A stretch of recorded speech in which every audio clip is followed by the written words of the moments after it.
जय हिंद साथियों, स्वागत है आपका स्टडी जी के चैनल में। आज हम डिस्कस करेंगे 19 अक्टूबर 2022 के डेली करंट अफेयर्स एक क्विज के रूप में।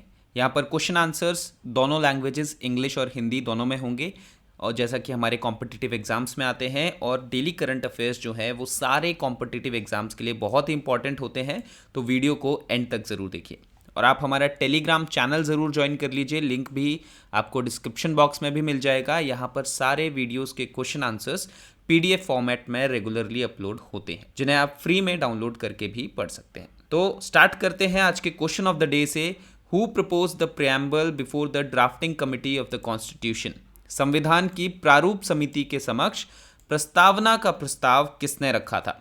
तो इसके ऑप्शंस आपके सामने हैं। A B R Ambedkar, B Mahatma Gandhi, C Jawaharlal Nehru, या डी बी एन राव। तो जिसको आंसर पता है इसका कमेंट बॉक्स में कमेंट करके बताएं, और जिसको नहीं पता डोंट वरी, ये वीडियो के एंड में हम क्वेश्चन ऑफ द डे फिर से डिस्कस करेंगे और इसका आंसर भी बताएंगे। इससे पहले अब मैं डेली करंट अफेयर शुरू करूं, एक छोटी सी रिक्वेस्ट, अगर आपको वीडियोस हमारे सेशंस अच्छे लगते हैं तो प्लीज चैनल को सब्सक्राइब जरूर कीजिए और वीडियो को लाइक और शेयर भी कर दीजिए।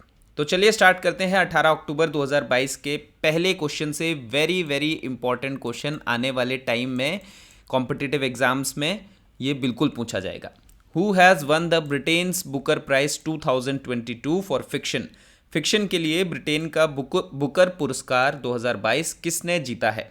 तो इसका करेक्ट आंसर है शेहान करुणातिलक ने। तो शेहान करुणातिलक जो है वो एक श्रीलंकन राइटर हैं, श्रीलंका के निवासी हैं ये, और उन्होंने किस बुक के लिए ये प्राइज़ जीता है? The seven moons of Maali Almeida.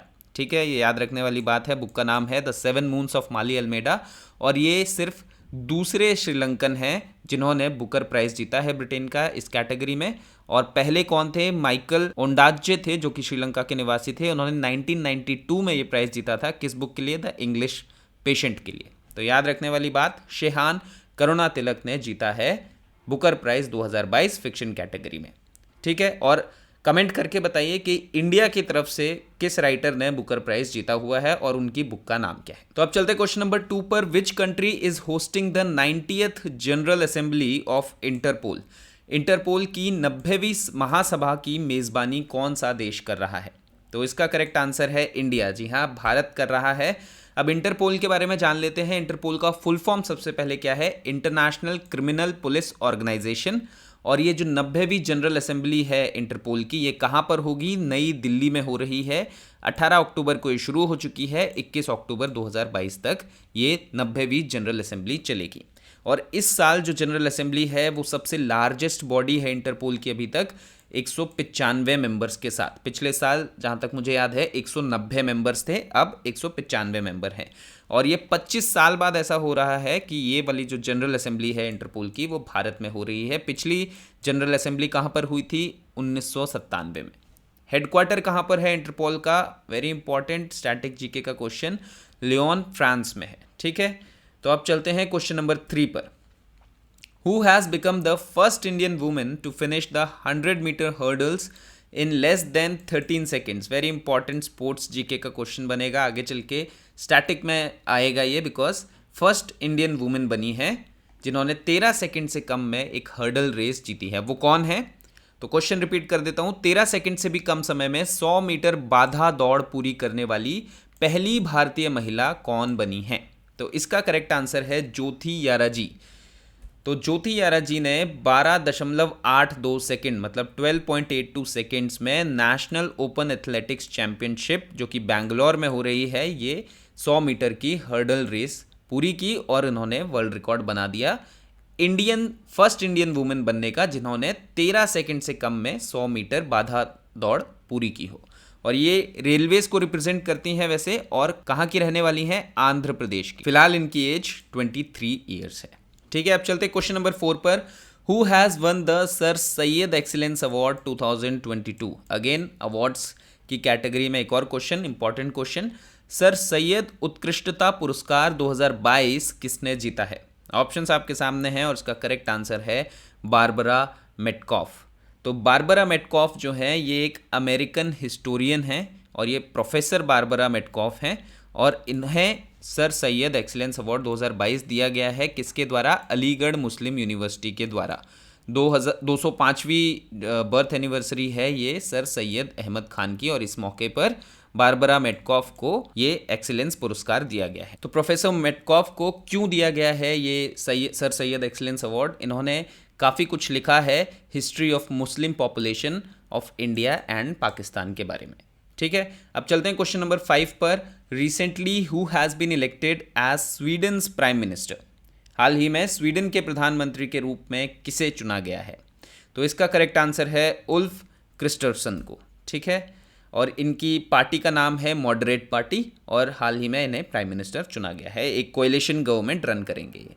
Question number 6 पर चलते हैं। Who has been the youngest chess player to beat the present world chess champion Magnus Carlsen? तो ये भी, इससे भी एक और क्वेश्चन बनता है कि प्रेजेंट वर्ल्ड चेस चैंपियन कौन है? मैग्नस कार्लसन है। अब उन्हें एक टीनेजर ने हरा दिया है, उन्हें एक 16 साल के लड़के ने हरा दिया है, उसका नाम यहाँ पे पूछा गया है। तो वर्तमान विश्व शतरंज चैंपियन मैग्नस कार्लसन को हराने वाले सबसे कम उम्र के शतरंज खिलाड़ी कौन बन गए हैं?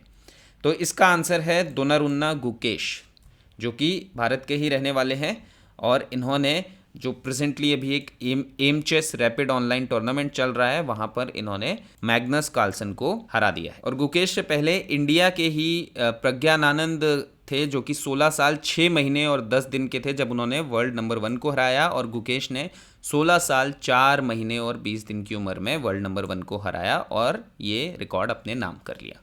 अब चलते हैं क्वेश्चन नंबर 7 पर। Where the defence expo 2022 is being held? Defence expo 2022 कहाँ आयोजित किया जा रहा है? तो इसका करेक्ट आंसर है गांधीनगर। गांधीनगर कहाँ पर है? गुजरात में। डिफेंस एक्सपो 2022 कब से कब तक चलेगा? 18 अक्टूबर 2022 से 22 अक्टूबर 2022 तक। ये 12वां संस्करण है डिफेंस एक्सपो का। इससे पहले 11 बार डिफेंस एक्सपो हो चुका है, और इस साल की थीम क्या है? Path to pride. इस बार की जो विशेष बात यह है कि जो डिफेंस एक्सपो हो रहा है वो एक्सक्लूसिवली सिर्फ और सिर्फ इंडियन, भारतीय कंपनियों के लिए है जो कि डिफेंस प्रोडक्ट्स बनाती हैं या बेचती हैं। तो ये एक और पुश है आत्मनिर्भर भारत की तरफ। ठीक है, क्वेश्चन नंबर 8 पर चलते हैं। Who has been appointed as the 50th chief justice of India? भारत के 50वें मुख्य न्यायाधीश के रूप में किसे नियुक्त किया गया है? तो ये जो चीज़ है, ये जो चीफ जस्टिस ऑफ इंडिया, ये कुछ दिनों पहले ही हमने डिस्कस कर लिया था ये क्वेश्चन, क्योंकि तब नेम किया गया था और अब इनकी अपॉइंटमेंट फाइनल हो गई है। तो इसका correct answer I am sure आप सबको पता होगा, जस्टिस DY चंद्रचूड़ है, और इनसे पहले जस्टिस UU ललित थे जिन्होंने नेम किया था जस्टिस DY चंद्रचूड़ को, और तभी हमने ये क्वेश्चन डिस्कस कर लिया था। तो थोड़ा बहुत और जान लेते हैं इस मामले के बारे में। Present chief justice of India DY Chandrachud से पहले कौन थे? जस्टिस उदय उमेश ललित। और जस्टिस चंद्रचूड़ की जो अपॉइंटमेंट है वो कब से है? 9 तारीख ऑफ नेक्स्ट मंथ, 9 नवंबर से वो as chief justice of India take over कर लेंगे। और जस्टिस चंद्रचूड़ कब तक रहेंगे चीफ जस्टिस ऑफ इंडिया? 10 नवंबर 2024 तक। ठीक है, अब चलते क्वेश्चन नंबर 9 पर। Where did the home minister Amit Shah recently launch the first Hindi version of MBBS course books? गृह मंत्री अमित शाह ने हाल ही में MBBS कोर्स बुक्स का पहला हिंदी संस्करण कहाँ लॉन्च किया है? तो इसका करेक्ट आंसर है भोपाल, मध्य प्रदेश में लॉन्च किया। और उस इवेंट में जो थे भोपाल के चीफ मिनिस्टर शिवराज सिंह चौहान और वहाँ के education state minister Madhya Pradesh के कैलाश सारंग भी मौजूद थे। भोपाल नहीं, यहाँ पे मध्य प्रदेश ये माना चाहिए। तो अब पहली बार ऐसा हुआ है कि MBBS डॉक्टरी की पढ़ाई के लिए हिंदी लैंग्वेज में भी बुक्स लॉन्च कर दी गई हैं। ठीक है, क्वेश्चन नंबर 10 पर चलते हैं। Where did the railway minister Ashwini Vaishnaw inaugurated India's first aluminium freight rake? Rail मंत्री अश्विनी वैष्णव ने भारत के पहले एल्यूमिनियम फ्रेट रेक का उद्घाटन कहाँ किया है? तो इसका करेक्ट आंसर है भुवनेश्वर रेलवे स्टेशन पर। और भुवनेश्वर कहाँ है ये आप कमेंट करके बताइए कमेंट बॉक्स में। और जो ये रेक बेसिकली क्या होता है? जो मालगाड़ी आपने देखी होगी, जो डब्बा होता है उसको रेक बोलते हैं, जिसमें सामान भर के ले जाया जाता है। उसका नाम है 61 BOB RNALHSM1, उस रेक का नाम। और इसकी डेस्टिनेशन ये कहाँ से? भुवनेश्वर से चला और कहाँ पर जाएगा? बिलासपुर में जाएगा। ठीक है, अब इसका फ़ायदा क्या है एल्यूमिनियम रेक का? कि इसमें जो कैपेसिटी है सामान ढोने की जो इसकी ताकत है वो 180 टन ज़्यादा है। जो नॉर्मल स्टील के रेक्स होते हैं, स्टील के डब्बे होते हैं, उनसे क्षमता 180 टन ज़्यादा है। और वज़न में, ये खुद के वज़न में 180 टन हल्का है जो पारंपरिक स्टील के रेक होते हैं उनसे। ठीक है, अब चलते हैं क्वेश्चन नंबर 11 पर। What is the aim of the project Excel which is being implemented in Gujarat by the United Nations development programme? संयुक्त राष्ट्र विकास कार्यक्रम यूएनडीपी द्वारा गुजरात में कार्यान्वित किए जा रहे प्रोजेक्ट एक्सेल का उद्देश्य क्या है? तो इसका उद्देश्य है to increase farmers income, farmers की जो किसान हैं उनकी इनकम को बढ़ाना। और ये किन किन डिस्ट्रिक्ट्स में इम्प्लीमेंट की जा रही है? जामनगर और द्वारका देवभूमि में। किसके द्वारा की जा रही है? United Nations development programme. ये किसके साथ मिलकर कर रहे हैं?